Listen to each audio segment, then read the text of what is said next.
Ya, assalamualaikum warahmatullahi wabarakatuh. Siang hari ini kita kembali lagi di Meser Kebas dan bersama saya Kemas Edi Junaidi yang selalu akrab disapa Babe. Hari ini kita akan membahas tentang tata tertib lalu lintas. Pemirsa ingat nggak?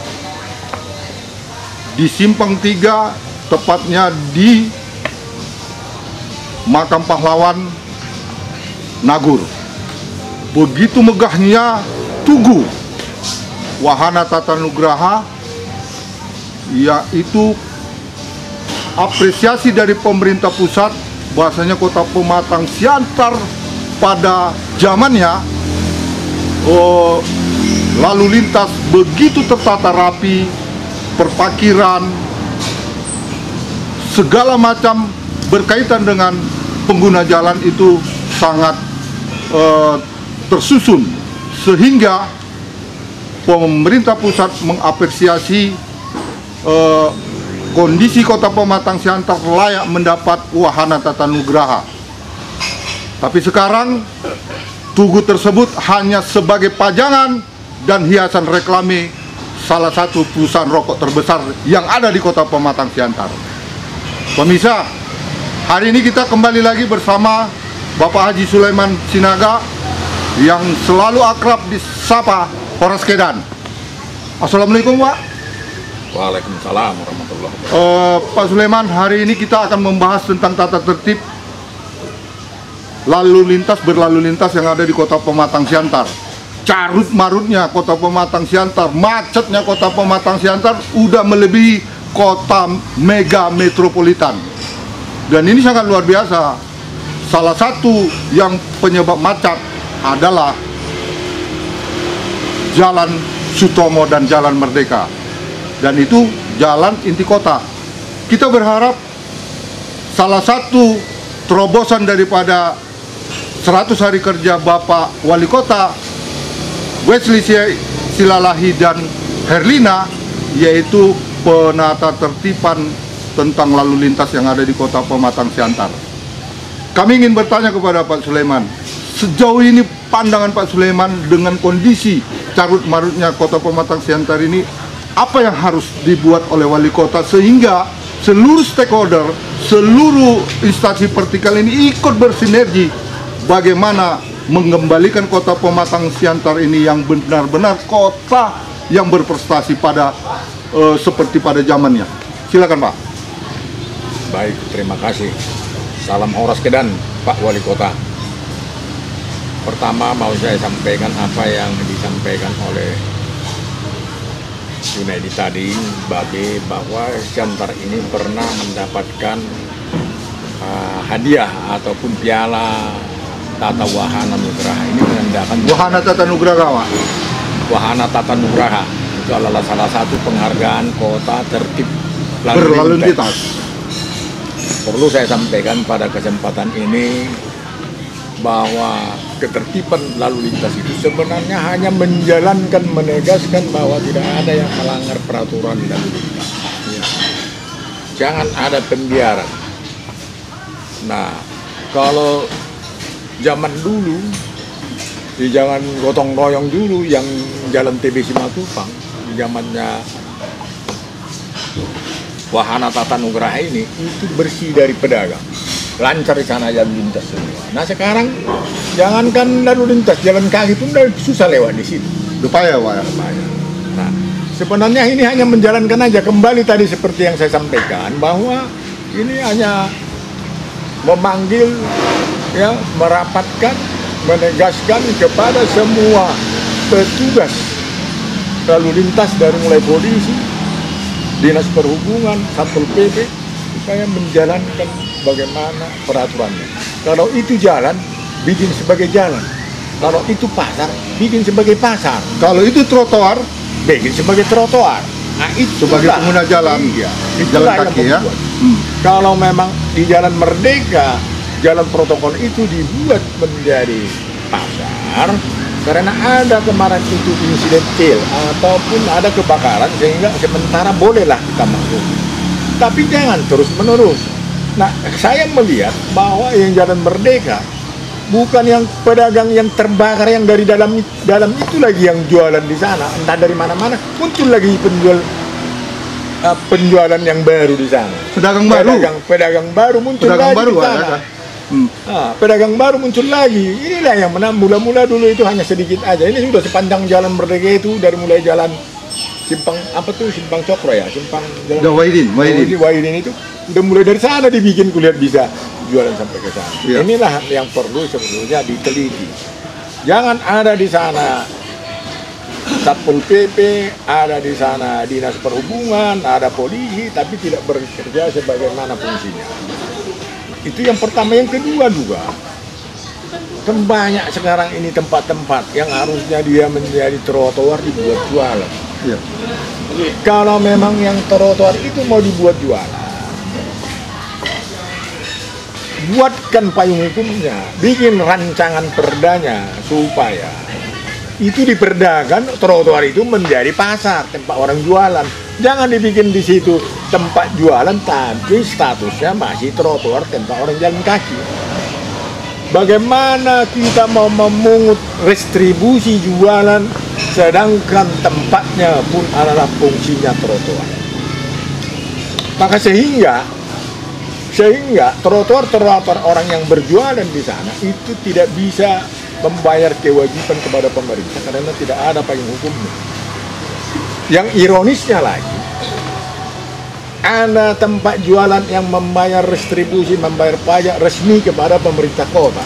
Ya. Tentunya pembayaran ini tujuannya adalah membangun kota ini. Ya. Disuruhlah dia bersaing dengan orang jualan yang tidak membayar apa-apa di depan tokonya.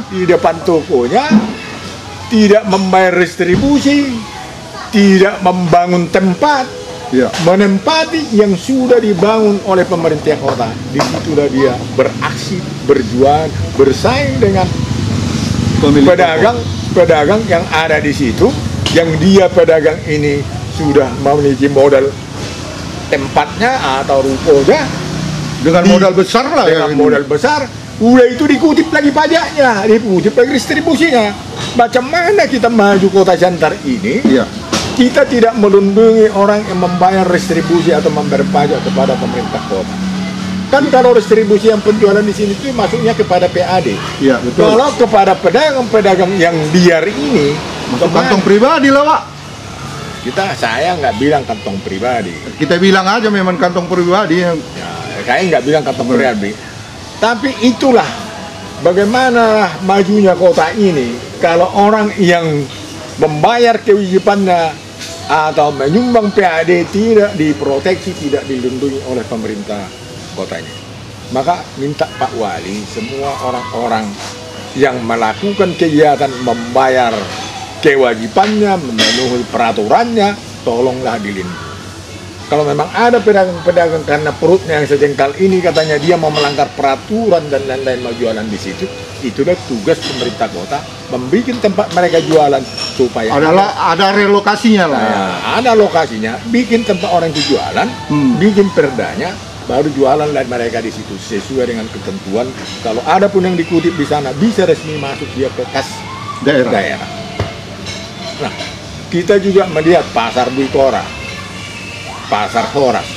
Ya. Di sana ada yang resmi, ada yang tidak resmi. Ya. Kalau yang jualan itu di dalam kios resmi ada restribusinya, tapi kalau ada kitnya yang memiliki kit. Kalau di luar ini kita juga bingung kemana uangnya.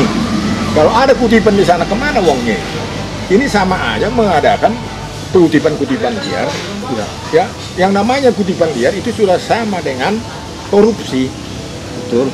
Ya, ini sudah sama dengan korupsi. Apakah wali kota ini memelihara orang-orang koruptor di Siantar ini? Jangan. Nah, ini harus kita berantas. Ya, pada Pak Wali Kota sekali lagi coba tertibkan.